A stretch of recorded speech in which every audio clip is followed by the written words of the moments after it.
الشیطان الرجیم بسم اللہ الرحمن الرحیم یا بنی اسرائیل اذکروا نعمتی التی انعمت علیکم وانی فضلتکم علی العالمین واتقوا یوما لا تجزی نفس عن نفس شیئا ولا يقبل منها شفاعة ولا یؤخذ منها عدل ولا هم ينصرون صدق اللہ العظیم رب اشرح لی صدری ویسر لی امری واحلل عقدۃ من لسانی یفقہوا قولی۔ جیسا کہ میں نے عرض کیا تھا، سورہ بقرہ کے 5ویں رکوع سے اور 14ویں رکوع تک تو مسلسل، بلکہ 15ویں رکوع کی بھی پہلی 2 آیات شامل کرنی ہوں گی۔ یہ 10 رکوعوں سے 2 آیات زائد ہیں کہ جن میں خطاب کل کا کل بنی اسرائیل سے ہے۔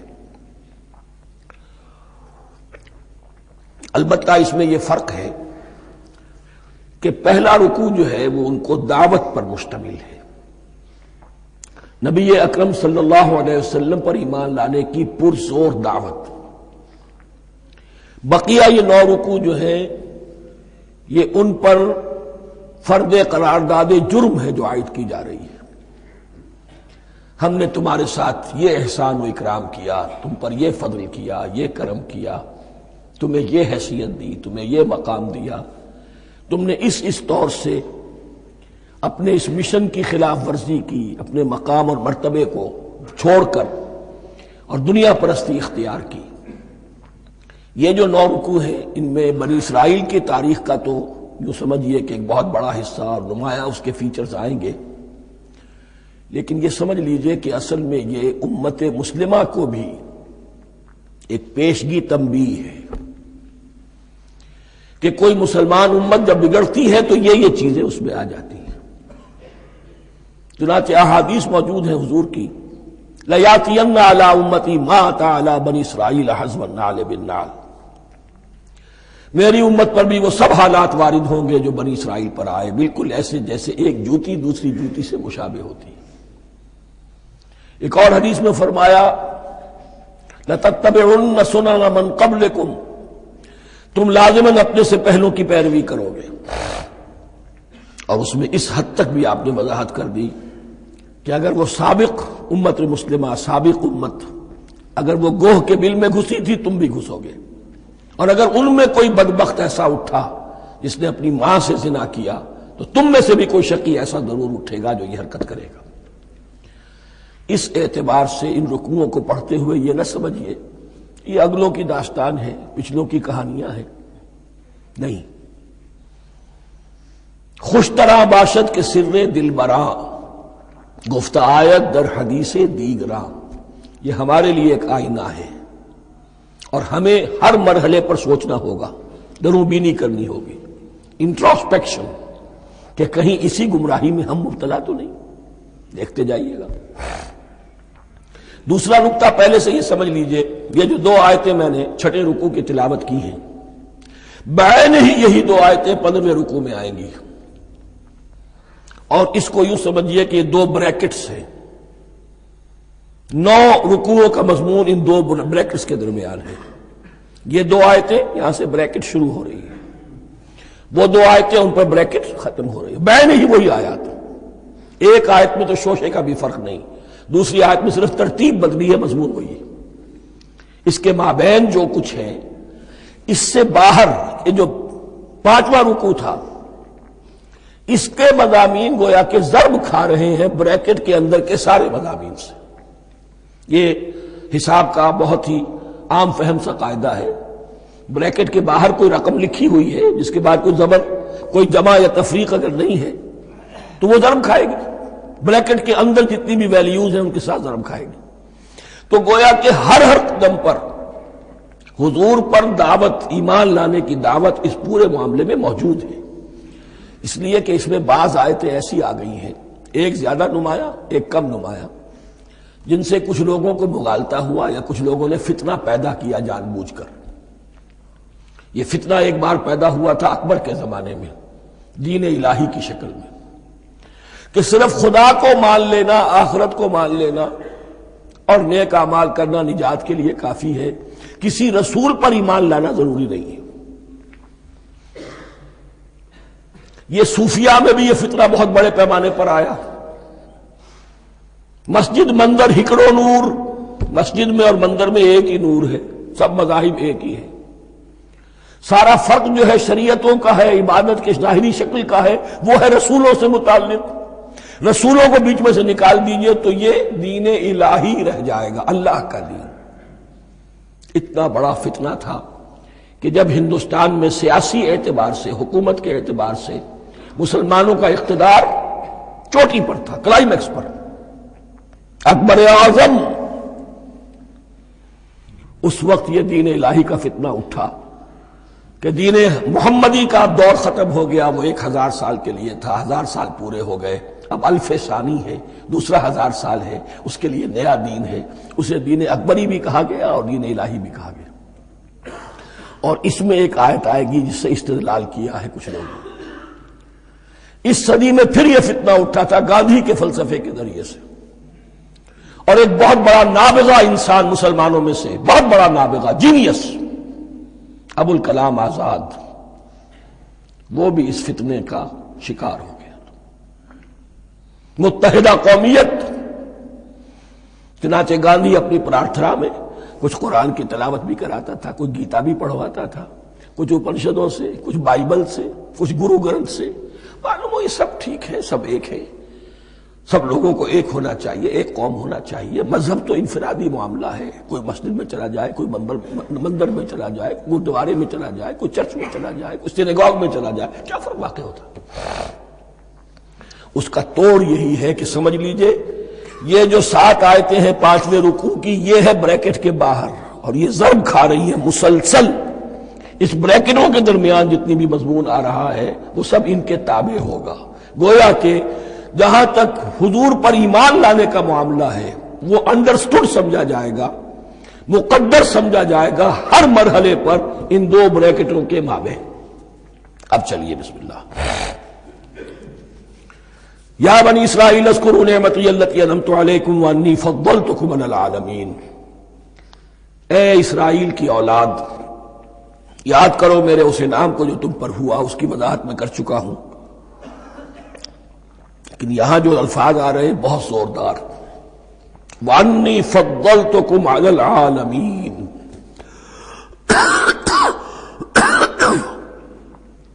میں نے تمہیں فضیلت عطا کی تمام جہانوں پر. یہاں ایک قاعدہ نوٹ کر لیجئے، عربی نحو کا قاعدہ یہ ہے کہ کہیں ظرف جس میں کوئی شے ہے، ظرف کی جمع لے لیتے ہیں، مراد ہوتا ہے مظروف، ظرف کے اندر جو شے ہے اس کی جمع. تمام جہانوں پر فضیلت، کیا فرشتوں پر بھی فضیلت؟ نہیں، جہان والوں پر، تمام اقوام عالم پر تمہیں فضیلت عطا کی، یہ مطلب ہے اس کا. تمام عالموں پر، تمام جہانوں پر، یعنی تمام جہان والوں پر.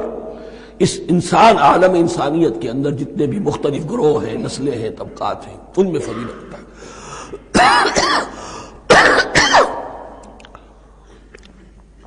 واتقوا یوما لا تجزی نفس عن نفس شیئا. میں عرض کر چکا ہوں، اب تیسری مرتبہ پھر عرض کر رہا ہوں. اصل شیخ آخرت، محاسبہ آخرت. یہ مستحضر ہوگا تو انسان سیدھا رہے گا. کس میں کمزوری آ جائے، ضعف آ جائے، تو باقی ایمان باللہ، ایمان بالرسالت، یہ نہ معلوم کیا کیا شکلیں اختیار کر لیں. دیکھیے اس آیت کے اندر 4 اعتبارات سے محاسبہ آخرت کا زور ہے. واتقوا یوما، ڈرو اس دن سے، لا تجزی نفس عن نفس شیئا، جس دن کوئی جان کسی دوسرے کے کام نہ آ سکے گی. ولا يقبل منها شفاعہ، اور نہ کسی سے کوئی سفارش یا شفاعت قبول کی جائے گی. Categorical denial. ولا يؤخذ منها عدل، نہ کسی سے فدیہ قبول کیا جائے گا. ولا هم ينصرون، اور نہ انہیں کوئی مدد مل سکے گی. ہم نے طرح طرح کے عقیدے، شفاعت باطلہ کا تصور. اہل عرب سمجھتے تھے ہمیں یہ فرشتے جو ہے خدا کی بیٹیاں ہیں، یہ لات اور منات اور عزا، ہم نے ان کے بت بنا رکھے ہیں. پوچھتے ہیں یہ اپنے ابا جان سے اللہ کی بیٹیاں ہیں نا، لاڈلی بیٹیاں چھڑا لیں گی ہمارے ہاں بھی تصور ہے اولیاء اللہ چھڑا لیں گے. یا شفاعت باطلہ، خود حضور کی شفاعت کے بارے میں جو غلط تصورات ہیں. ایک شفاعت حقہ ہے، اس کی وضاحت کا یہ موقع نہیں ہے. وہ آیت الکرسی پہ جب ہم پہنچیں گے انشاءاللہ تعالیٰ اسی سورہ مبارکہ میں تو اس کی وضاحت بھی ہوگی. یہ سارے جو ہم نے جو گھڑ رکھے ہیں خیالات، ان کی نفی اس آیت کے حوالے سے کی. وَاتَّقُوا يَوْمًا لَا تَجْزِي نَفْسٌ عَن نَفْسٍ شَيْئًا، کوئی انسان دوسرے انسان کے کام نہیں آ سکے گا. وَلَا يُقْبَلُ مِنْهَا شَفَاعَةٌ، کسی جان کی طرف سے کوئی سفارش قبول نہیں ہوگی. وَلَا يُؤْخَذُ مِنْهَا عَدْلٌ، نہ کوئی فدیہ قبول کیا جائے گا. وَلَا هُمْ يُنصَرُونَ، نہ انہیں کوئی مدد مل سکے گی. اب اس کے بعد اللہ تعالیٰ کے احسانات اور ان کی طرف سے جو ناشکریاں ہوئی ہیں ان کی بڑی تفصیل کے ساتھ اب بات چلے گی. تفصیل نہیں، تیزی کے ساتھ. یہ واقعات کئی 100 برس کے ہیں، لیکن ایک تو یہ کہ ان کی تفاصیل مکی صورتوں میں آ گئی ہیں. سب سے زیادہ سورہ اعراف میں ملے گی، اور بھی کئی صورتوں میں آپ کو مل جائے گی. یہاں پر تو پے بپے، جیسے کہ ایک قرارداد جرم کسی پر کی جاتی ہے تو اس میں سب گنوائے جاتے، تم نے یہ کیا، یہ کیا، یہ کیا. وَإِذْ نَجَّيْنَاكُم مِّنْ آلِ فِرْعَوْنَ، اور ذرا یاد کرو جب کہ ہم نے تمہیں نجات دی تھی فرعون کی قوم سے. يَسُومُونَكُمْ سُوءَ الْعَذَابِ، وہ تمہیں بدترین عذاب میں مبتلا کیے ہوئے تھے. يُذَبِّحُونَ أَبْنَاءَكُمْ وَيَسْتَحْيُونَ نِسَاءَكُمْ، تمہارے بیٹوں کو ذبح کر ڈالتے تھے اور تمہاری عورتوں کو زندہ رکھتے تھے. عورتیں تو پھر ان کے کام آتی تھی، گھر میں کام کاج کے لونیاں بنتی تھی، گھروں میں ڈال دیتے تھے. لیکن لڑکوں کو، اور یہ 2 موقع پر ہوا ہے بنی اسرائیل کے ساتھ. یہ بعد میں انشاءاللہ اس کی تفصیل آئے گی. وَفِي ذَلِكُمْ بَلَاءٌ مِّن رَبِّكُمْ عَظِيمٌ، اور یقیناً اس میں تمہارے رب کی طرف سے تمہارے لیے بڑی آزمائش تھی. وَإِذْ فَرَقْنَا بِكُمُ الْبَحْرَ، اور یاد کرو جب کہ ہم نے تمہارے لیے سمندر کو پھاڑ دیا یا دریا کو پھاڑ دیا. یہ ایک مختلف فی بات ہے کہ کس جگہ سے کراس کیا تھا بنی اسرائیل نے ایجپٹ سے سینائی پیننسولا آنے کے لیے جزیرہ نما سینا میں. ایک رائے یہ کہ دریائے نیل کو کراس کر کے گئے ہیں، لیکن یہ بات غلط ہے. دریائے نیل تو مصر کے اندر ہے، وہ کبھی بھی مصر کی حد نہیں بنا. کسی کی رائے یہ ہے کہ جو خلیج سویز ہے، بحر قلزم جو ہے ریڈ سی، وہ اوپر جا کر 2 کھاڑیوں میں تبدیل ہو جاتا ہے. خلیج عقبہ مشرق کی طرف اور خلیج سویز مغرب کی طرف، اور ان کے درمیان میں یہ سینائی پیننسولا جو ہے یہ تکون ہے. جیسے ہندوستان بھارت تکون ہے، ایسے یہ پیننسولا ہے. Indian peninsula, Sinai peninsula. اور یہ سویز کینال تو بعد میں بنی ہے. خلیج سویز اور میڈیٹرینین بحیرہ روم کے درمیان یہ کچھ چھوٹی چھوٹی، اگرچہ چھوٹی تھی سمندر کے لحاظ سے، بہت بڑی بڑی جھیلیں تھیں، اور ان جھیلوں ہی کو پھر جوڑ جوڑ کر درمیان میں جو خشکی تھی اس کو کاٹ کر سویز کینال بنائی گئی ہے. تو اب تو یہ مسلسل ایک رابطہ ہے، لیکن معلوم ہوتا ہے کہ یا تو خلیج سویز کو کراس کیا ہے حضرت موسیٰ علیہ السلام نے، اور یہی میری رائے زیادہ یہی ہے، اس لیے کہ کوہ طور جو ہے وہ اس پیننسولا کی ٹپ پر ہے، نیچے ہے یہاں، جہاں پر بھی ان کا قیام رہا اور جہاں پھر حضرت موسیٰ کو 40 دن کے لیے کوہ طور پر بلا کر اور پھر انہیں تورات دی گئی ہے. تو معلوم ہوتا ہے کہ جو خلیج سویز ہے اسے کراس کیا ہے. کراس کس طرح کیا ہے کہ حضرت موسیٰ کے عصا کی ایک ضرب سے سمندر پھٹ گیا. فَكَانَ كُلُّ فِرْقٍ كَالطَّوْدِ الْعَظِيمِ، دونوں طرف چٹانوں کے مانند پہاڑ کی طرح جو ہے وہ سمندر کھڑا ہو گیا، اس کے راستے سے یہ نکل گئے. اور پھر جب فرعون اور اپنا لشکر لے کر جب آیا ہے اس نے سوچا ہم بھی نکل جائیں، وہ غرق ہو گئے، اس لیے کہ دونوں طرف کا پانی آپس میں مل گیا. یہ تھی کیفیت، اور معجزانہ کیفیت تھی. یہ کوئی فطرت کے یا نیچر کے اصول کے مطابق بات نہیں تھی، اور میں عرض کر چکا ہوں، آپ کو بتا چکا ہوں معجزہ کسے کہتے ہیں. وَإِذْ فَرَقْنَا بِكُمُ الْبَحْرَ فَأَنْجَيْنَاكُمْ، جب ہم نے تمہارے لیے یا تمہارے ساتھ سمندر کو پھاڑ دیا، تمہارے لیے تمہارے گزرگاہ بنانے کے لیے، تو تمہیں تو نجات دے دی. وَأَغْرَقْنَا آلَ فِرْعَوْنَ وَأَنْتُمْ تَنظُرُونَ، اور تمہاری نگاہوں کے سامنے فرعون کے لاؤ لشکر کو غرق کیا، تم دیکھ رہے تھے. یہ گزر چکے تھے، اس ساحل پر کھڑے ہیں، ادھر سے یہ داخل ہوئے ہیں اور پانی دونوں طرف سے آ کر مل گیا اور یہ غرق ہو گئے۔ وَإِذْ وَعَدْنَا مُوسَىٰ 40 لَيْلَةً، اور یاد کرو پھر جب کوہ طور پر ہم نے موسیٰ کو 40 دن کے لیے بلایا۔ ثُمَّ اتَّخَذْتُمُ الْعِجْلَ، ان کی غیر حاضری میں تم نے بچھڑے کی پرستی شروع کر دی، اسے معبود بنا لیا، من بعدہ، اس کی غیر موجودگی میں، وَأَنْتُمْ ظَالِمُونَ، تم بہت بڑا ظلم تھا جس کا ارتکاب کیا۔ ان الشرک لظلم عظیم، عظیم ترین ظلم جو ہے وہ شرک ہے، اور شرک جلی کی یہ شکل کہ بچڑے کو پوج رہے۔ ثم عفونا عنکم من بعد ذلک، پھر ہم نے تمہیں اس کے بعد بھی معاف کیا، یہ ہمارا کرم رہا ہے، ہماری رحمت رہی۔ من بعد ذلک لعلکم تشکرون، تاکہ تم شکر کرو۔ وَإِذْ آتَيْنَا مُوسَى الْكِتَابَ وَالْفُرْقَانَ لَعَلَّكُمْ تَهْتَدُونَ، اور یاد کرو جب کہ ہم نے موسیٰ کو کتاب اور فرقان عطا فرمائی۔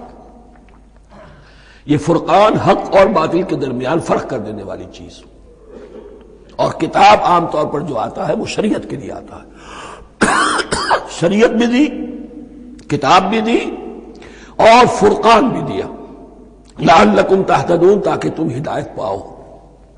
وَإِذْ قَالَ مُوسَىٰ لِقَوْمِهِ، اور یاد کرو جب کہ کہا تھا موسیٰ نے اپنی قوم سے، یا قوم انکم ظلمتم انفسکم باتخاذکم العجل، اے میری قوم کے لوگوں، یقیناً تم نے اپنے اوپر بڑا ظلم کیا ہے بچڑے کو معبود بنا کر۔ فتوبوا الی بارئکم، پس توبہ کرو اپنے پروردگار، اپنے خالق کی جناب میں۔ باری اللہ تعالی ہے، باری، فاقتلوا انفسکم، تو قتل کرو اپنے آپ کو۔ یہ چیز جو ہے تورات میں تفصیل سے آئی ہے، قرآن میں نہیں ہے۔ اسی اعتبار سے میں نے آپ کو بتایا تھا کہ تورات کا مطالعہ اس اعتبار سے مفید ہے کہ بہت سے واقعات جن کا قرآن میں ذکر ہے، اجمالاً اشارہ ہے، اس کی تفصیل کے لیے ہمیں تورات سے رجوع کرنا پڑتا ہے، ورنہ یہ کہ اس آیت کا صحیح مفہوم واضح نہیں ہوگا۔ فاقتلوا انفسکم، اپنے آپ کو قتل کرو، کیا مانی؟ یہ قتل مرتد کی سزا ہے۔ وہاں معلوم ہوتا ہے کہ حضرت موسیٰ نے یہ حکم دیا، 12 قبیلے تھے، ہر قبیلے میں سے کچھ لوگوں نے یہ کفر اور شرک کیا، باقی لوگوں نے نہیں کیا۔ انہیں حکم دیا گیا کہ اپنے قبیلے کے لوگ ان کو قتل کریں جو ان کے قبیلے میں سے اس کفر کے مرتکب ہوئے۔ انفسکم سے مراد یہ اپنے قبیلے کے لوگوں کو تم قتل کرو، اس لیے کہ قبائلی زندگی جو ہوتی ہے آپ کو معلوم ہے، اس میں کوئی اور قبیلہ ہاتھ لگا دے تو قبائلی عصبیت بھڑک اٹھے گی۔ 70,000 یہودی قتل ہوئے، اس سے بڑی توبہ اور ممکن نہیں، اس سے بڑا پرج، کسی بھی آئیڈیولوجیکل پارٹی کے اندر پرج بہت ضروری ہوتا۔ کچھ لوگ آ گئے ایک نظریے کو قبول کر کے، رفتہ رفتہ نظریہ اوجل ہو گیا، کچھ مفادات، کچھ چودراہٹیں یہ مقدم ہو گئی، اسی سے جماعتیں خراب ہوتی ہیں، غلط راستے پہ پڑ جاتی ہیں، تحریکیں بھٹک جاتی ہیں۔ تو آئیڈیولوجیکل پارٹی، نظریاتی جماعتیں پرج کرتی رہتی ہیں کہ جو بھی ہمارے نظریے سے ہٹ گئے اب ان کو ہم کاٹ کر علیحدہ کر دیں، اور یہی سے قتل مرتد۔ تو یہ چیز حدیث میں ہے یا پھر قرآن میں یہاں ہے۔ اس حوالے سے جو لوگ ہمارے ہاں بعض علماء بھی ہیں، جدید دانشور ہیں، جو قتل مرتد کی جو حد ہے اسلام میں اس کو تسلیم نہیں کرتے، لیکن میرے نزدیک یہ شریعت موسوی کا تسلسل ہے کہ شریعت موسوی کی جس شے کو بدلا نہ گیا ہو، جس کے بارے میں صراحتاً یہ معلوم نہ ہو کہ یہ شے تبدیل کر دی گئی، تو وہ شریعت محمدی کا جز بن گئی۔ زنا پر رجم کا معاملہ بھی یہی ہے۔ قرآن مجید میں رجم کی صحیح آیت کوئی موجود نہیں ہے، حدیث میں ہے۔ قرآن مجید میں مرتد کے قتل کے لیے کوئی آیت موجود نہیں ہے، حدیث میں ہے، سنت میں ہے، اور دونوں کی کا جو منبع ہے وہ اصل میں تورات ہے۔ تو اس بات کو اچھی طرح نقل کر لیجئے، یہ جگہ اکثر لوگ جو ہے یہاں بہت سرسری طور سے گزر جاتے ہیں، یہ بہت اہم ہے، اور اس کے لیے تورات کی طرف رجوع کیجئے۔ 70,000، 6 لاکھ کل تھے، جب یہ مصر سے نکلے ہیں 6 لاکھ تھے. کتنے عرصے کے بعد پیننسولا پہنچے ہیں، سینائی پیننسولا میں اور طور میں کچھ اور ان کی تعداد بڑھ گئی ہوگی، لیکن یہ کہ ان میں سے 70 لاکھ کو قتل کیا اپنے ہاتھوں سے. ہر قبیلے نے اپنے جو مرتد تھے ان کو اپنے ہاتھ سے قتل کیا. فَتُوبُوا إِلَىٰ بَارِئِكُمْ فَاقْتُلُوا أَنفُسَكُمْ ذَٰلِكُمْ خَيْرٌ لَكُمْ عِندَ بَارِئِكُمْ، یہی تمہارے لیے تمہارے رب کے نزدیک بہتر بات ہے. فَتَابَ عَلَيْكُمْ، تو اللہ نے تمہاری توبہ قبول کر لی. توبہ قبول کس طرح ہوئی؟ یہ تزکیہ ہوا ہے امت کا کہ ان میں سے جن لوگوں نے اتنی بڑی غلط حرکت کی ہے ان کو کاٹ کر ذبح کر کے ان کو قتل کر کے پھینک دیا گیا. انہ هو التواب الرحیم، یقیناً وہ تو ہے ہی بہت توبہ کا قبول فرمانے والا اور بہت رحم فرمانے والا. وَإِذْ قُلْتُمْ يَا مُوسَىٰ لَن نُّؤْمِنَ لَكَ حَتَّىٰ نَرَى اللَّهَ جَهْرَةً، ایک اور واقعہ ان کی تاریخ کا. اور یاد کرو جب کہ تم نے کہا تھا اے موسیٰ ہم تو تمہاری بات نہیں مانیں گے. ایمان کے بعد جب لام کا حرف آئے تو اس کے معنی صرف تصدیق کے ہوتے ہیں. لن نؤمن لک، ہم آپ کی بات کی تصدیق نہیں کریں گے، حتی نری اللہ جہرۃ، جب تک کہ ہم دیکھ نہ لیں اللہ کو عیاناً. ہمیں کیا پتا اللہ نے یہ کتاب دی آپ کو، آپ تو لے کر آ گئے. ہمارے سامنے تو پتھر کی کچھ تختیاں ہیں، اس پہ کچھ لکھا ہوا، کس نے لکھا ہمیں کیا پتا. اب دیکھیے ایک حضرت موسیٰ کی خواہش تھی رب ارنی انظر الیک، وہ کچھ اور شے تھی. یہ تخریبی ذہن ہے جو یہ کہہ رہا ہے کہ ہم بھی چاہتے ہیں کہ اللہ کو اپنی آنکھوں سے دیکھیں اور معلوم ہو کہ واقعی اس نے یہ کتاب آپ کو دی ہے. فَأَخَذَتْكُمُ الصَّاعِقَةُ، تو تمہیں آپ پکڑا ایک بہت بڑی کڑک نے، ایک بہت بڑی کڑک ہوئی اور سب کے سب مردہ ہو گئے. وَأَنْتُمْ تَنظُرُونَ، تمہارے دیکھتے دیکھتے ایک کڑک نے تمہیں آ لیا. ثُمَّ بَعَثْنَاكُم مِّن بَعْدِ مَوْتِكُمْ، پھر ہم نے تمہیں دوبارہ اٹھایا تمہاری موت کے بعد. بعض لوگ اس کی یہ تعویل کر رہے ہیں کہ یہ موت نہیں تھی بلکہ بے ہوش ہو گئے تھے، یعنی جو بھی کڑک تھی اس کی وجہ سے سب کے سب بے ہوش ہو کے گر گئے. لیکن میرے نزدیک یہاں تعویل کی ضرورت نہیں. بعث بعد الموت اللہ کے لیے کوئی مشکل نہیں. ہم الفاظ کو خواب کا کو ان کے اصل جو مفہوم ہے جو کہ صاف ہے صریح ہے اس سے خواب کا کے لیے موڑ کر لے کر جائے. ثم بعثناکم من بعد موتکم لعلکم تشکرون، تاکہ تم شکر کرو. وظللنا علیکم الغمام وانزلنا علیکم المن والسلوى، اور ہم نے تم پر ابر کا سایہ کیا. اب 6 لاکھ کا قافلہ چل رہا ہے، سینائی پیننسولا، صحرا، کوئی اونٹ نہیں، کوئی سایہ نہیں، دق و دق، دھوپ کی تبش. تو اللہ کا فضل ہوا کہ ایک سائے کی طرح ابر جو ہے ان کے ساتھ ساتھ جہاں جہاں وہ جا رہے ہیں وہ ابر ان پر سایہ کیے ہوئے. وانزلنا علیکم المن والسلوى، کھانے کو کچھ نہیں تو من اور سلوہ نازل کیے گئے. من ایسے اترتا تھا رات کے وقت کہ جیسے شبنم کے قطرے ہوتے ہیں، لیکن وہ ہوتا تھا کسی ایسی چیز کا جس میں شیرینی تھی، اور پھر وہ زمین پر آ کر جم کر وہ ایک گویا کے دانہ بن جاتے تھے. یہ ان کا اناج ہو گیا. کاربوہائیڈریٹ سپلائی اس سے ہو گئی من سے. اور سلوہ ایک خاص قسم کا پرندہ بٹیر کی شکل کا جو بے پناہ بڑی تعداد میں ان کے بڑے بڑے جھنڈ آتے تھے شام کے وقت، اور وہ ان کے ڈیرا جہاں ہوتا تھا اس کے گرد وہ اتر آتے تھے، اور رات کی تاریکی میں یہ آسانی سے ان کو پکڑتے تھے، ان کو کھاتے تھے بھون کر، اور یہ ان کی پروٹین ہو گئی. پوری غذا جو ہے اللہ تعالیٰ نے ان کو فراہم کر دی. وَأَنزَلْنَا عَلَيْكُمُ الْمَنَّ وَالسَّلْوَىٰ كُلُوا مِن طَيِّبَاتِ مَا رَزَقْنَاكُمْ، کھاؤ ان پاکیزہ چیزوں کو جو ہم نے تمہیں عطا کی ہیں. وَمَا ظَلَمُونَا، ہم نے تو ان پر کوئی ظلم نہیں کیا. وَلَٰكِن كَانُوا أَنفُسَهُمْ يَظْلِمُونَ، لیکن وہ خود ہی اپنے اوپر ظلم ڈھاتے رہے، ہر قدم پر نافرمانی اور ناشکری. اس کی بھی ناشکری آگے آ جائے گی چل کر. من و سلوہ سے بھی ناشکری کی انہوں نے. وَإِذْ قُلْنَا ادْخُلُوا هَٰذِهِ الْقَرْيَةَ فَكُلُوا مِنْهَا حَيْثُ شِئْتُمْ رَغَدًا وَادْخُلُوا الْبَابَ سُجَّدًا وَقُولُوا حِطَّةٌ نَغْفِرْ لَكُمْ خَطَايَاكُمْ. اور یاد کرو جب کہ ہم نے تم سے کہا تھا اس شہر میں داخل ہو جاؤ اور پھر کھاؤ اس میں سے بافراغت جہاں سے چاہو جو چاہو، لیکن دیکھنا دروازے میں داخل ہونا جھک کر، اور کہتے رہنا مغفرت مغفرت مغفرت، ہم تمہاری خطاؤں سے درگزر فرمائیں گے۔ اس آیت کو سمجھنے کے لیے ذرا تاریخی بات سمجھ لیجئے۔ صحرائے سینا میں آنے کے بعد، اور یہ جو کتاب تورات انہیں مل گئی تھی، اس کے بعد حضرت موسیٰ علیہ السلام کے ہی زمانے میں انہیں جہاد اور قتال کا حکم ہوا۔ اس سے پوری قوم نے انکار کر دیا، یہ سورہ مائدہ میں آئے گا۔ اس پر اللہ تعالیٰ نے ایک صدا مسلط کر دی ان پر کہ 40 برس تک اسی صحرا میں بھٹکتے پھریں گے۔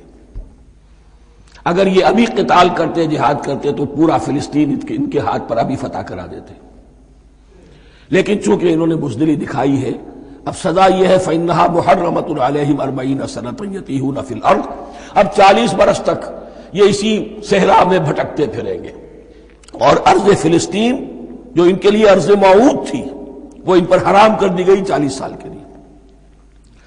اس 40 سال کے عرصے میں حضرت موسیٰ کا بھی انتقال ہو گیا، حضرت ہارون کا بھی ہو گیا، اور اس عرصے میں ایک نئی نسل پیدا ہوئی۔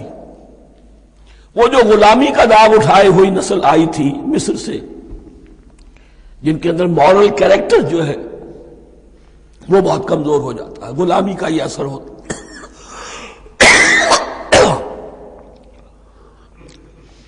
وہ پوری نسل ختم ہو گئی، نئی نسل اب پیدا ہوئی۔ 40 برس صحرا میں پیدا ہوئے، یہی پلے بڑھے، ان میں اب ایک جذبہ تھا۔ حضرت موسیٰ کے پھر جو خلیفہ تھے یوشع ابن نون، جوشوا، تورات میں ان کا نام جوشوا ہے، یوشع، ان کی سرکردگی میں اب بنی اسرائیل کی اس نئی نسل نے قتال کیا، جنگ کی، اور پہلا شہر جو فتح ہوا وہ اریحا۔ آج بھی وہ شہر جو ہے جیریکو جو آپ دیکھتے ہیں خبروں کے اندر آتا ہے بار بار، اریحا اس کا پرانا نام ہے، یہ شہر فتح ہوا۔ اس فتح کی بات کا تذکرہ ہو رہا ہے۔ یاد کرو جب کہ ہم نے تم سے کہا تھا اس بستی میں، اس شہر میں داخل ہو جاؤ فاتحانہ، اور پھر جو کچھ یہاں ہے، جو نعمتیں ہیں، ان سے متمتع ہو، کھاؤ پیو، لیکن داخل ہونا سجدہ کرتے ہوئے، مراد کیا، جھک کر، یعنی ایسا نہ ہو کہ تکبر کی وجہ سے تمہاری گردنیں اکڑ جائیں، گردنیں جھکا کر اللہ کا احسان مانو، یہ نہ سمجھو کہ یہ فتح تم نے حاصل کی۔ اس کی تفسیر اصل میں نظر آتی ہے حضور کی شخصیت میں، کہ جب فتح مکہ کے موقع پر مکے میں داخل ہوئے ہیں تو جس سواری پر آپ بیٹھے ہوئے تھے، آپ کی پیشانی اس کی گردن کے ساتھ جڑی ہوئی تھی۔ یہ وقت ہوتا ہے جب کہ تکبر اور تعلی، فاتح کی حیثیت سے آنا، اور بندہ مومن کے لیے یہی وقت ہے تواضع کا، جھکنے کا۔ وَقُولُوا حِطَّةٌ، حتیٰ یہود تو کہتے ہیں جھاڑ دینے کو، تو اس کے معنی کیا ہے، اے اللہ ہمارے گناہ جھاڑ دے، مغفرت، اے اللہ ہمیں مغفرت، ہماری مغفرت فرما، جو خطائیں ہو گئی بخش دے۔ قولوا حِطَّةٌ، تمہاری زبان پر استغفار ہونا چاہیے، تمہاری گردنیں جھکی ہوئی ہونی چاہیے۔ نغفر لکم خطایاکم، اگر تم اس پر عمل کرو گے ہم تمہاری خطایا جو ہے، خطائیں جو ہیں انہیں معاف فرما دیں گے۔ وسنزید المحسنین، اور جو تم میں محسن ہوں گے انہیں اور بھی زیادہ دیں گے، اور انعام و اکرام آئیں گے۔ فبدل الذین ظلموا قولا غیر الذی قیل لہم، تو ان میں سے جو ظالم تھے، جو بد کردار تھے، انہوں نے بدل دیا، ایک اور قول اختیار کر لیا اس قول کی جگہ جو انہیں کہا گیا تھا۔ کہا گیا تھا حتہ حتہ، انہوں نے کہنا شروع کیا ہنتا ہنتا، ہمیں تو گیہوں چاہیے، گیہوں چاہیے۔ یہ بعد میں ابھی آ جائے گا اگلے رکوع کے اندر، کہ من و سلوہ سے ان کی طبیعتیں بھر گئی تھی ایک ہی چیز کھا کھا کے۔ اب وہ کہہ رہے تھے کوئی چیز ہمیں جو ہے زمین کی روئیدگی میں سے، پیداوار میں سے، تو وہ ان کے زبان پر انہوں نے مذاق اڑاتے ہوئے گویا کہ حضرت موسیٰ علیہ السلام کے ذریعے سے حکم ملا ہے، استہزاء کر رہے ہیں، حتۃ کی بجائے حنتۃ۔ فَأَنزَلْنَا عَلَى الَّذِينَ ظَلَمُوا رِجْزًا مِنَ السَّمَاءِ بِمَا كَانُوا يَفْسُقُونَ، تو جن لوگوں نے یہ حرکت کی تھی ان پر ہم نے آسمان سے ایک بہت بڑا عذاب نازل کیا۔ تورات سے معلوم ہوتا ہے کہ پلیگ آئی، اور جنہوں نے یہ حرکت کی تھی وہ سب کے سب ہلاک ہو گئے یریکو کے اندر، بما کانوا یفسقون، بسبب اس نافرمانی کے جو انہوں نے کی۔ وَإِذِ اسْتَسْقَىٰ مُوسَىٰ لِقَوْمِهِ فَقُلْنَا اضْرِب بِّعَصَاكَ الْحَجَرَ۔ اب یہ پھر صحرائے سینا کا واقعات آ رہے ہیں، ان میں ترتیب زمانی نہیں ہے۔ اریحا کی فتح جو ہے حضرت موسیٰ کے بعد ہے، لیکن اب یہاں پہ پھر ابھی وہ جو صحرائے تیہ میں جب بھٹک رہے تھے پھر اس کا ذکر ہے۔ وَإِذِ اسْتَسْقَىٰ مُوسَىٰ لِقَوْمِهِ فَقُلْنَا اضْرِب بِّعَصَاكَ الْحَجَرَ، اور جب کہ موسیٰ کی قوم نے موسیٰ سے پانی طلب کیا۔ اب صحرا میں آپ کو معلوم ہے جہاں پڑاؤ تھا اب وہاں پانی نہیں ہے، 6 لاکھ ہو 7 لاکھ ہو کتنے افراد ہو پانی چاہیے۔ وَإِذِ اسْتَسْقَىٰ مُوسَىٰ لِقَوْمِهِ فَقُلْنَا اضْرِب بِّعَصَاكَ الْحَجَرَ، تو ہم نے کہا کہ اپنے عصا سے ضرب لگاؤ چٹان، فَانْفَجَرَتْ مِنْهُ اثْنَتَا عَشْرَةَ عَيْنًا، تو اس سے 12 چشمے پھوٹ بہے۔ فجر کہتے ہیں کسی شے کے پھٹ کر کوئی چیز برآمد ہو۔ فجر جو ہوتی ہے، فجر کا وقت رات کی تاریکی کا پردہ چاک ہوتا ہے اور سپیدہ سحر نمودار ہوتا ہے۔ فَانْفَجَرَتْ مِنْهُ اثْنَتَا عَشْرَةَ عَيْنًا، تو 12 چشمے پھوٹ بہے۔ قَدْ عَلِمَ كُلُّ أُنَاسٍ مَشْرَبَهُمْ، یہاں اناس سے کیا مراد ہے؟ ہر قبیلہ، ہر قبیلے نے اپنا گھاٹ معین کر لیا۔ 12 قبیلے تھے، اگر علیحدہ علیحدہ نہ ہوتا معاملہ، 12 چشمے اسی لیے دیے گئے کہ لڑے نہ جھگڑے نہ۔ پانی تو بہت بڑی چیز ہے، کہیں پانی پینے پلانے پہ جھگڑا اور کہیں گھوڑا آگے بڑھانے پہ جھگڑا، یہ تو قبائلی زندگی کے اندر ہوتی ہی چیزیں۔ تو اس اعتبار سے اللہ تعالیٰ نے ان کے لیے یہ سہولت کی کہ 12 چشمے پھوٹ بہے۔ قد علم کل اناس مشربہم، ہر ایک نے اپنا گھاٹ جان لیا، معین کر لیا۔ کلوا واشربوا من رزق اللہ، گویا کہ کہہ دیا گیا کہ کھاؤ اور پیو اللہ کے رزق میں سے۔ ولا تعثوا فی الارض مفسدین، اور زمین میں فساد مچاتے نہ پھرو۔ کھانے پینے کے لیے پانی بھی ادھر آ گیا، کھانے کے لیے من و سلوہ آ گیا۔ اب دیکھیے ان کی ناشکری۔ وَإِذْ قُلْتُمْ يَا مُوسَىٰ لَن نَّصْبِرَ عَلَىٰ طَعَامٍ وَاحِدٍ، یاد کرو جب کہ تم نے کہا تھا اے موسیٰ ہم ایک کھانے پر تو صبر نہیں کر سکتے، کھا کھا کے بکھتا گئے ہیں من و سلوہ۔ فَادْعُ لَنَا رَبَّكَ، تو ذرا اپنے رب سے دعا کرو، پکارو ہمارے لیے اپنے رب کو۔ یخرج لنا، وہ نکالے ہمارے لیے، مما تنبت الارض، زمین کی روئیدگی اور پیداوار میں سے، نباتات ارضی میں سے، من بقلہا، اس کی ترکاریاں، وقصائہا، اور ککڑیاں، کھیرے اور ککڑیاں، ان سب کے لیے یہ لفظ ہے۔ وفومہا، ایک ترجمہ گیہوں کیا گیا ہے لیکن میرے نزدیک زیادہ صحیح ترجمہ ہے لہسن، اور سرائے کی زبان میں بھی اور ممکن ہے کہ سندھی میں بھی ہو تھوم، تھوم کہتے ہیں لہسن کو، یہ فوم کی بدلی ہوئی شکل ہے، اس لیے کہ یہی علاقہ ہے جس میں عرب آئے تھے، تو عربوں کی زبان کے بہت سے الفاظ جو ہیں اس سرائے کی زبان میں خاص طور پر وہ بہت زیادہ، تو تھوڑی سی شکل بدل کر وہ کافی تعداد میں موجود ہے۔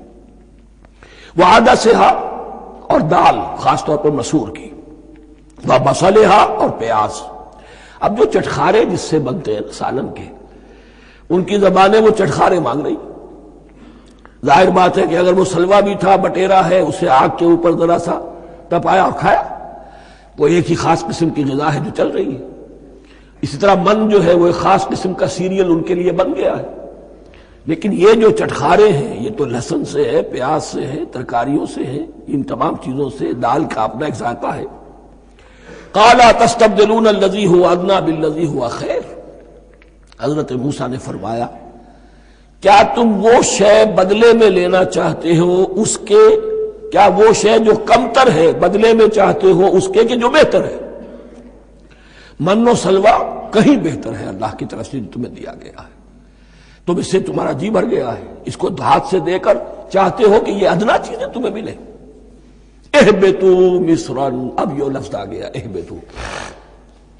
اب ظاہر بات ہے یہ آسمان سے زمین پر اترنے کے لیے لفظ نہیں ہے اہبطوا، یہاں اس کا ترجمہ صحیح ہوگا سیٹل ڈاؤن سم ویئر، اگر زمین کی یہ چیزیں چاہیے تو کہیں سیٹل ہو جاؤ اور کاشت کرو، بیج ڈالو، آبیاری کرو، یہ ساری چیزیں تمہیں مل جائیں۔ اہبطوا مصرا، کہیں سیٹل ڈاؤن ہو جاؤ، کہیں اتر پڑو کسی بستی میں، کسی علاقے میں، فإن لکم ما سألتم، تمہیں مل جائے گا جو کچھ کہ تم نے مانگا۔ وَضُرِبَتْ عَلَيْهِمُ الذِّلَّةُ وَالْمَسْكَنَةُ وَبَاءُوا بِغَضَبٍ مِّنَ اللَّهِ۔ اب یہ ہے ان کی وہ خباثتیں، ان کے وہ ناشکریاں، ان کی وہ معصیتیں، ان پر جو آخری حکم دیا جا رہا ہے، جو اگر آپ برا نہ مانیں تو میں عرض کروں گا آج یہود پر اتنا اپلیکیبل نہیں ہے جتنا مسلمانوں پر ہے۔ ضربت علیہم الذلۃ والمسکنۃ وباؤوا بغضب من اللہ۔ ذلت اور مسکنت، کم ہمتی ان پر تھوپ دی گئی۔ ضربت علیہم، it was heaped upon them. The humiliation was heaped upon them. ضربت علیہم الذلۃ والمسکنۃ وباؤوا بغضب من اللہ، اور وہ اللہ کا غضب لے کر لوٹے۔ وہی امت جس کے بارے میں فرمایا وَأَنِّي فَضَّلْتُكُمْ عَلَى الْعَالَمِينَ، اسی امت کا پھر یہ حشر ہوا۔ کیوں ہوا؟ نافرمانی۔ تمہیں کتاب دی تھی کہ تم پیروی کرو، تمہیں کتاب دی تھی کہ اسے قائم کرو۔ وَلَوْ أَنَّ أَهْلَ الْكِتَابِ أَقَامُوا التَّوْرَاةَ وَالْإِنْجِيلَ وَمَا أُنزِلَ إِلَيْهِمْ مِنْ رَبِّهِمْ لَأَكَلُوا مِنْ فَوْقِهِمْ وَمِنْ تَحْتِ أَرْجُلِهِمْ۔ اگر یہ تورات اور انجیل کو قائم کرتے، نافذ کرتے، تو نعمتیں زمین بھی اگلتی، ان کے قدموں کے نیچے سے نعمتیں جو ہیں وہ پھوٹتی، اور ان کے سروں کے اوپر سے بھی بارش ہوتی نعمتوں کی۔ لیکن اگر تم نے اس کو چھوڑ کر اپنی خواہشات، اپنے نظریات، اپنے خیالات، اپنا تمرد، اپنی سرکشی، اپنی حاکمیت، اپنی مصلحتیں، اپنی عقل، اس کو بالا تر کیا، تو پھر جو قوم اللہ کے قانون کی، اللہ کی ہدایت کی، اللہ کی کتاب کی امین ہوتی ہے دنیا میں، وہ اللہ کی ریپرزنٹیٹو ہوتی ہے، نمائندہ ہوتی ہے۔ اگر وہ اپنے عمل سے مس ریپرزینٹ کرے اللہ کو، تو وہ کافروں سے بڑھ کر مغضوب اور کافروں سے بڑھ کر مبغوض ہو جاتی ہے، مغضوب بھی مبغوض بھی۔ اس لیے کافروں کو تو دین پہنچانا تمہارے ذمہ تھا، تم نے دین ان کو کیا پہنچانا تھا، تم تو خود دین سے منحرف ہو گئے۔ آج اس جگہ پر امت مسلمہ کھڑی ہے کہ 1.25 بلین یا 1.5 بلین، 125 کروڑ عزت نام کی شے نہیں ہے، کہ عزت نام تھا جس کا گئی تیمور کے گھر سے، سارے معاملات دنیا کے G7 G15 کے ہاتھ میں ہیں، سیکیورٹی کونسل اس کے پرماننٹ ممبر کا ویٹو ہے، اور نہ سیکیورٹی کونسل میں اور نہ کہیں کسی G7 میں، نہ G9 میں، نہ G15 میں کوئی مسلمان ملک نہیں۔ کس نمی پرست کی بھیا کیستی، ہماری اپنی پالیسیز کہیں اور طے ہوتی ہیں، ہمارے اپنے بجٹ کہیں اور بنتے ہیں، ہماری صلح اور جنگ کسی اور کے اشارے سے ہوتی ہے، ریموٹ کنٹرول، یہ ذلت اور مسکنت۔ ہم کہتے ہیں ہماری شہرگ ہے کشمیر، اور جنگ کرنے کو تیار نہیں ہے۔ یہ خوف نہیں تو کیا ہے، یہ مسکنت نہیں تو کیا ہے؟ اگر اللہ پر یقین ہو اور اپنے حق پر یقین ہو تو اگر شہر ایک دوسرے کے قبضے میں ہے تو ہمت کرو، یا تخت یا تختہ، لیکن نہیں۔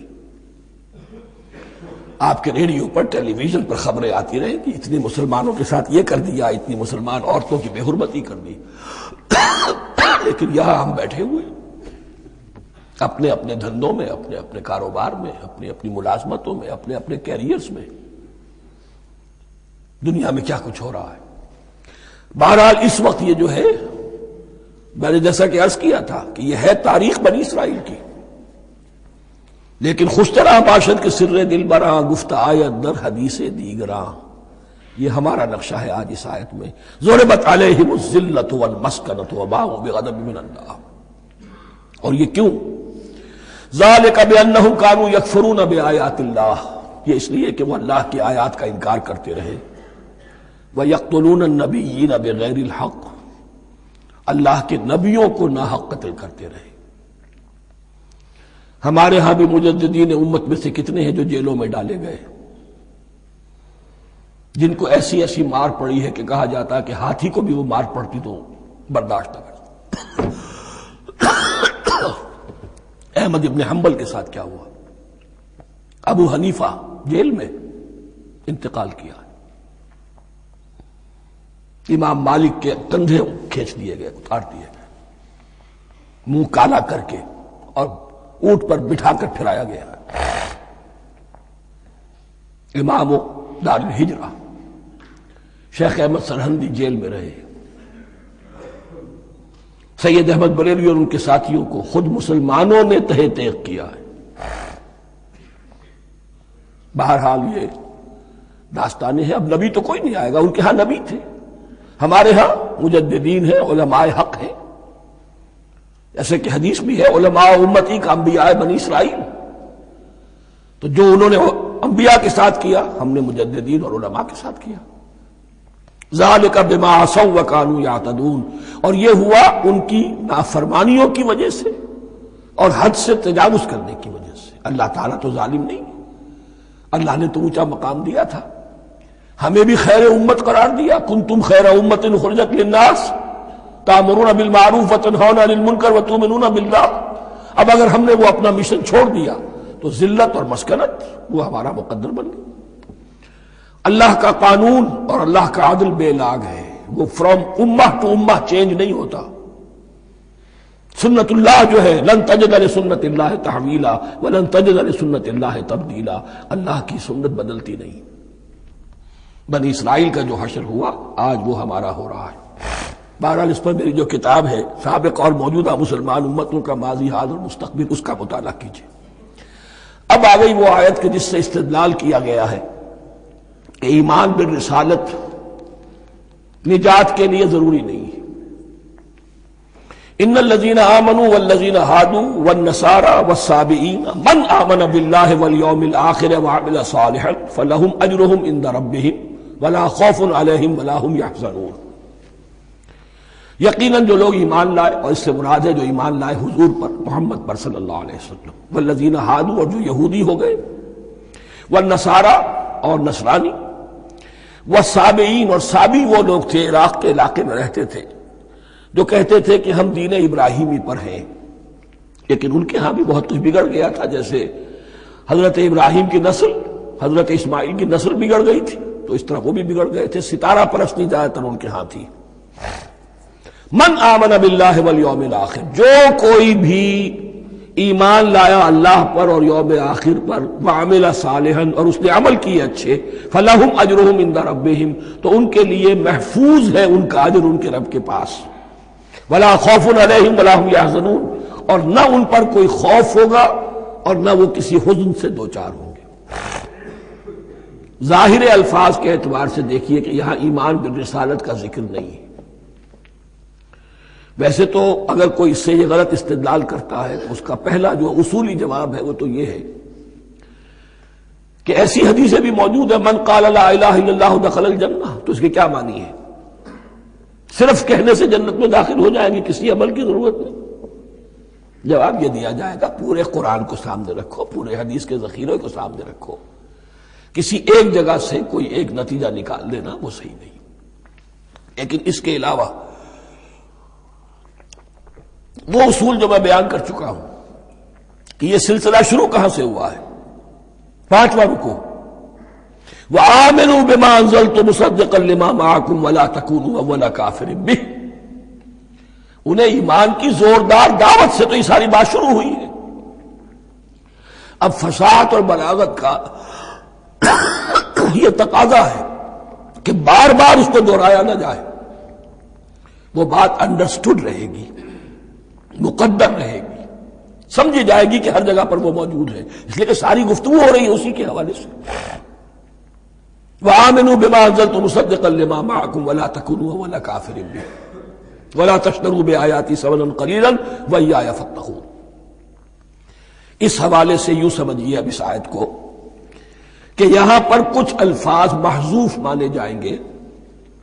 ان الذین آمنوا والذین ہادوا والنصارى والصابئین من آمن باللہ والیوم الآخر وعمل صالحا فی ایامہم فلہم اجرہم عند ربہم ولا خوف علیہم ولا ہم یحزنون.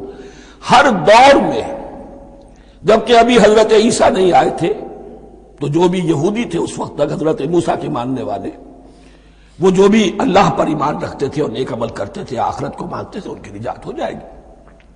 لیکن حضرت عیسیٰ کے آنے کے بعد ان کو نہیں مانا، اب وہ کافر قرار پائے. لیکن اب حضرت عیسیٰ کے آنے کے بعد جب تک حضور نہیں آئے جو بھی مانتا ہے، لیکن یہ کہ شرط یہی ہوگی کہ اپنے اپنے زمانے میں، اصل میں نفی جس بات کی جا رہی ہے وہ یہ ہے کہ یہ نہ سمجھو کہ کسی گروہ میں ہونے سے نجات ہوتی ہے. نجات کسی گروہ میں ہونے کی وجہ سے نہیں ہے، نجات کی بنیاد ایمان اور عمل صالح ہے. کسی رسول پر ایمان لانا اپنے دور کے رسول پر وہ تو لازم ہے، لیکن یہ ہے کہ اس پر ایمان تو لے آئے اور وہ عمل صالح نہیں ہے تو نجات نہیں ہوگی. تو یہ اپنے اپنے دور میں، اپنے اپنے زمانے میں ہر امت کے لیے وَلِكُلِّ أُمَّةٍ أَجَلٌ قرآن مجید کے ایک مقام پر آیا ہے، ہر امت کے لیے ایک خاص معین مدت ہے. اس معینہ مدت میں اب ظاہر بات ہے جو لوگ حضور کی بعثت سے پہلے فوت ہو گئے ان پر تو کوئی ذمہ داری نہیں تھی حضور پر ایمان لانے کی. اور ایسے لوگ تھے، ایسے موحدین مکے میں موجود تھے جو یہ کہتے تھے کعبے کے پردے پکڑ پکڑ کر، اے اللہ ہم صرف تجھے پوجنا چاہتے ہیں، صرف تیری بندگی کرنا چاہتے ہیں، لیکن جانتے نہیں کیسے کریں. یہ بات موجود تھی اور ان کا انتقال بھی ہو گیا. یہ زید، سعید ابن زید، سعید جو حضرت عمر کے بہنوئی تھے اور وہ عشرہ مبشرہ میں سے ہیں، ان کی اہلیہ حضرت فاطمہ بنت خطاب، ان دونوں کے ایمان کو اللہ نے ذریعہ بنایا حضرت عمر کے ایمان کا. اور یہ والد تھے سعید کے زید، وہ یہ کہتے ہوئے دنیا سے چلے گئے حضور کی ابھی بعثت ہی نہیں ہوئی تھی، اے اللہ میں صرف تیری بندگی کرنا چاہتا ہوں، کیسے کروں یہ نہیں جانتا. اسی کو ذہن میں رکھیے، اہدنا الصراط المستقیم جو میں نے کہا تھا، ایک سلیم الفطرت انسان، سلیم العقل انسان توحید تک پہنچ جاتا ہے، آخرت کو پہچان لیتا ہے. لیکن اب کیا کروں؟ اس شریعت کے لیے، ان احکام کے لیے وہ دستے سوال دراز کرنے پر مجبور ہے. الحمدللہ رب العالمین الرحمن الرحیم مالک یوم الدین ایاک نعبد و ایاک نستعین اہدنا الصراط المستقیم. اسی صراط المستقیم کی دعا کا یہ جواب اب آئے گا، شروع ہوگا سورہ بقرہ سے. یہ کرو، یہ نہ کرو، یہ فرض ہے، یہ تم پر لازم کیا گیا، یہ چیز حرام کی گئی، وغیرہ وغیرہ. ان الذین آمنوا والذین ہادوا والنصارى والصابئین من آمن باللہ والیوم الآخر وعمل صالحا. اور محذوف الفاظ فی ازمنتہم، اپنے اپنے زمانے میں، یا فی ایامہم، فلہم اجرہم عند ربہم ولا خوف علیہم ولا ہم یحزنون. وَإِذْ أَخَذْنَا مِيثَاقَكُمْ وَرَفَعْنَا فَوْقَكُمُ الطُّورَ. اور ذرا یاد کرو جب کہ ہم نے تم سے عہد لیا، قول و قرار لیا، اور تمہارے اوپر اٹھا دیا طور کو، پہاڑ کو. جب تورات دی گئی تو اس وقت ایک کیفیت معجزانہ طور پر ایسی پیدا کی گئی، ان کے اوپر ایک روب ڈالنے کے لیے اور خشیت قلب میں پیدا کرنے کے لیے کوہ طور اٹھا کر معلق کر دیا گیا. اس وقت کہا گیا خذوا ما آتیناکم بقوۃ. تو اس قول و قرار کے وقت ایک معجزے کی شکل یہ ہوئی تھی. وَإِذْ أَخَذْنَا مِيثَاقَكُمْ وَرَفَعْنَا فَوْقَكُمُ الطُّورَ خُذُوا مَا آتَيْنَاكُمْ بِقُوَّةٍ وَاذْكُرُوا مَا فِيهِ لَعَلَّكُمْ تَتَّقُونَ. پکڑو اس کو مضبوطی کے ساتھ جو ہم نے تمہیں دیا ہے، اس حدیث، اس کتاب کو، تورات کو، اس شریعت کو، ان احکام کو. وَاذْكُرُوا مَا فِيهِ، اور یاد رکھو اسے جو کچھ کہ اس میں ہے، لَعَلَّكُمْ تَتَّقُونَ، تاکہ تم بچ سکو. ثُمَّ تَوَلَّيْتُم مِّن بَعْدِ ذَلِكَ، پھر تم نے روگردانی کی اس کے بعد، اس میثاق کو توڑا، میثاق الست کو توڑا تھا، اور دوسرے یہ میثاق شریعت جو تم سے لیا گیا اس کو بھی توڑا.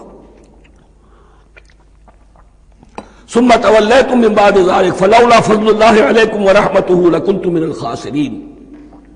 پھر اگر اللہ کا فضل تمہارے شامل حال نہ ہوتا اور اس کی رحمت تمہاری دستگیری نہ کرتی رہتی، بار بار تمہیں معاف کیا، تمہیں مہلت دی، تو اگر یہ چیز نہ ہوتی تو اسی وقت سے تم خسارہ پانے والے اور تباہ ہونے والے ہو جاتے۔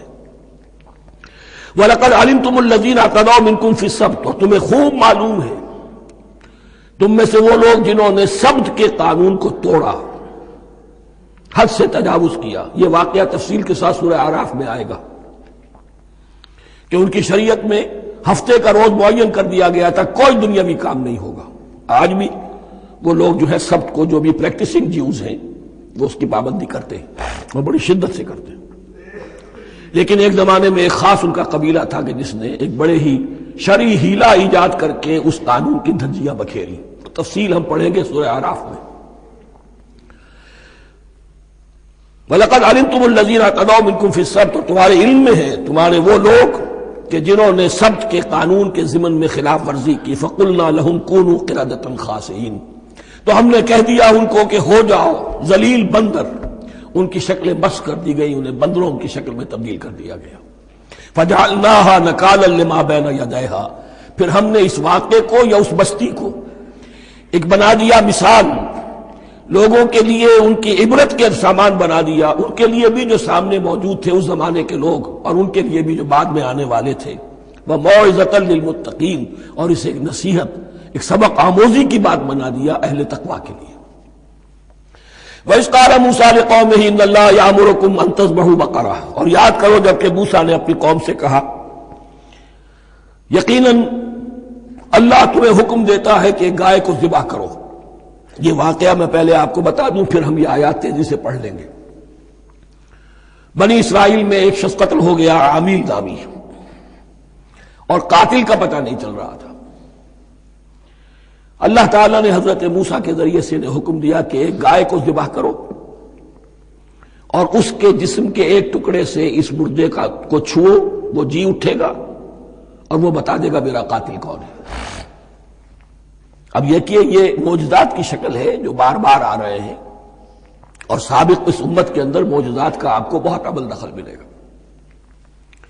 اس میں ایک تو یہ کہ گائے کو ذبح کرنا، وہ گائے کے تقدس کا جو ان کے دل میں ذہن میں تھا، تو ذبح کرنے سے اس کے اوپر بھی گویا کہ ایک تلوار چلائی گئی، اور پھر انہیں دکھا بھی دیا گیا کہ ایک آدمی زندہ بھی ہو سکتا ہے، بعد سے بعد الموت کا بھی ایک نقشہ دکھا دیا گیا انہیں۔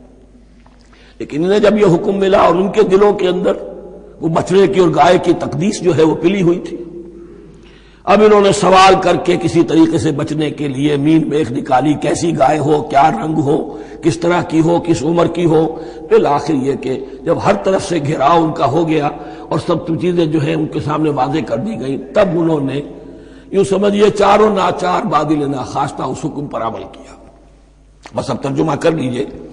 وَإِذْ قَالَ مُوسَىٰ لِقَوْمِهِ إِنَّ اللَّهَ يَأْمُرُكُمْ أَن تَذْبَحُوا بَقَرَةً، اور یاد کرو جب کہ موسیٰ نے کہا اپنی قوم سے کہ اللہ حکم دیتا ہے تمہیں کہ ایک گائے کو ذبح کرو۔ قَالُوا أَتَتَّخِذُنَا هُزُوًا، انہوں نے کہا کہ آپ ہمارے ساتھ کوئی ٹھٹھا کر رہے ہیں، مذاق اڑا رہے ہیں، یہ کیا بات آپ کہہ رہے ہیں؟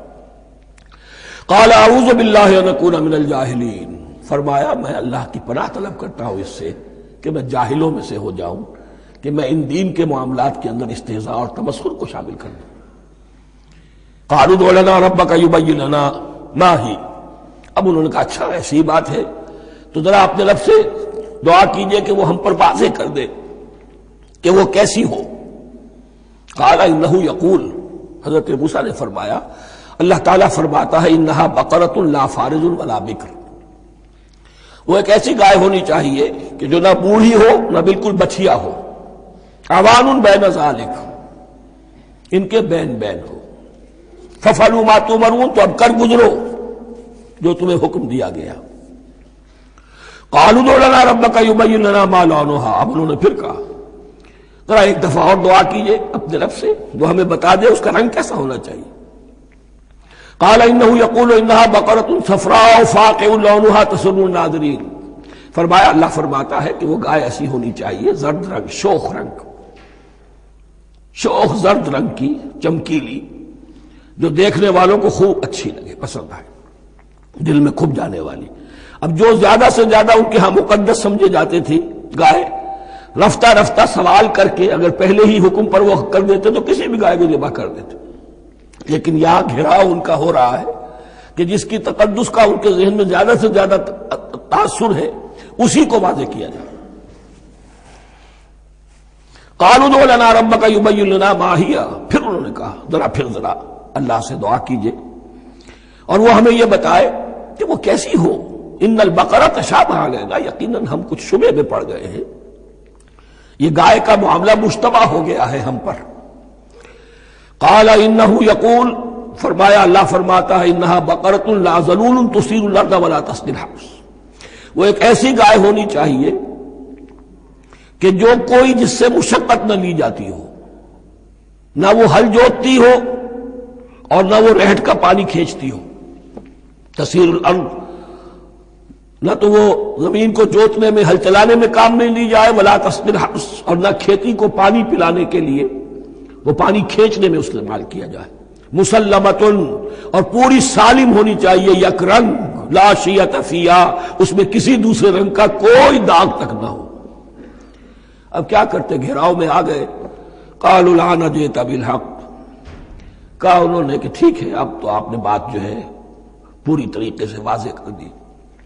فذبحوها وما كانوا يفعلون، تب انہوں نے اس کو ذبح کیا اور وہ کرنے والے نہیں تھے، دل میں نہیں تھا، بادل ناخواش تھا۔ اب دیکھیے یہاں ترتیب ذرا واقعے کی جو ہے مختلف ہو گئی ہے، جو اس ذبح بقرہ کا سبب تھا وہ بعد میں بیان ہو رہا ہے۔ تورات میں چونکہ واقعات کو اس طریقے سے بیان کیا ہے لہذا وہاں ترتیب دوسری ہے۔